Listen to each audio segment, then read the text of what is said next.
Энэ оны 6 дугаар сарын 1-ээс эхлэн Бээжин хотын ерөнхий боловсролын дунд сургуулийн 1-2 дугаар анги, ахлах сургуулийн 1-2 дугаар анги болон бага сургуулийн 4-5-6 дугаар анги 7 хоног алгасан үе шаттайгаар нэгдэх болсон тухай Бээжин хотын боловсролын газар тун саяхан мэдгдсэн юм.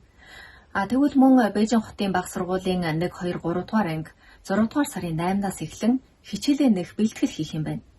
Тэгвэл Бээжин хотын бага сургуулийн хүүхдүүд хичээл эхлэх талаар хэр хүлээлттэй байгаа бол 2 сар гаруй үргэлжилсэн онлайн хичээл тэдэнд хэр их үр ашигтай байсан бол энэ талаар ойлгохын тулд бид Бээжин хотын гадаад хэлний их сургуулийн дэргэдэх бага сургуулийн 1-р ангийн сурагч Санаа Бүхийн аавтай холбогдсон юм. Одоо энэ Бээжинд бол Монгол сургууль байх болохоор хятад сургуульд өгч байгаа. Бээжингийн хайдын тойрогт суудаг тэгээд одоо сууж байгаа гажирхаа ойрлож байгаа хятад сургуульд өгч байгаа юм аа. Сайн байна уу? Би Санаа Бүхсэн нэртэй. Ер нь бол одоо нэг энэ хичээл орох одоо чаг нь бас одоо нэлээд чөлөөтэй байдаг. Энэ дараа хэдэн хоногт юм уу дараа нэг 7 хоногт орох хичээлийнхэн бүх агуулгын ярих агуулгыг бол одоо ингээд урдаар бичлэг хийж авчихад тэгээд одоо сүлжээ сайтан дээр тавьчихдаг. Одоо энэ нэг Бээжин хотын нэг байгаа. Тэгэхээр энэ хайдын тойргийн нэг сайт байгаа. Тэгээ хоёр сайтан дээр бүр байгаа. 1-р оны хичээлийн агуулгууд байгаа. Тусгай дээр багш нарыг бол одоо ингээд урьж хичээлүүдэд яруулаад тэгээд бол одоо бичлэг хийгээ шингээсэн байгаа. 大家好，我是来自清华大学附属中学朝阳学校的王老师。Ер нь бол одоо бас ингээд сурах бас болох юм байна лээ. Хүүхдүүд бас одоо сурах юм бол сурч байгаа. Тэгээд одоо дараас нь бас гайгүй юм байна.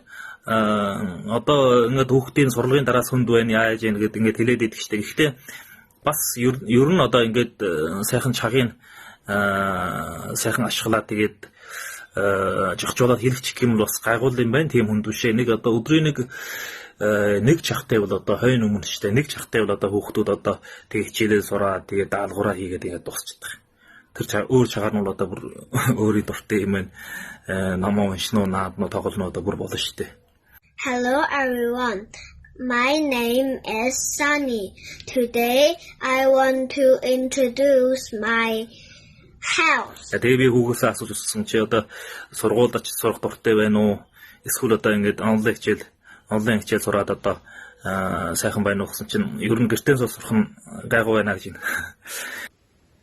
Онлайн хичээлийн давуу тал болон сул талын талаар олон маргаан гарч байсан ч халдварын хүнд хэцүү цаг үед онлайн хичээлийн ачаар сурагч оюутнууд хичээлээ таслахгүй байсаар ирсэн.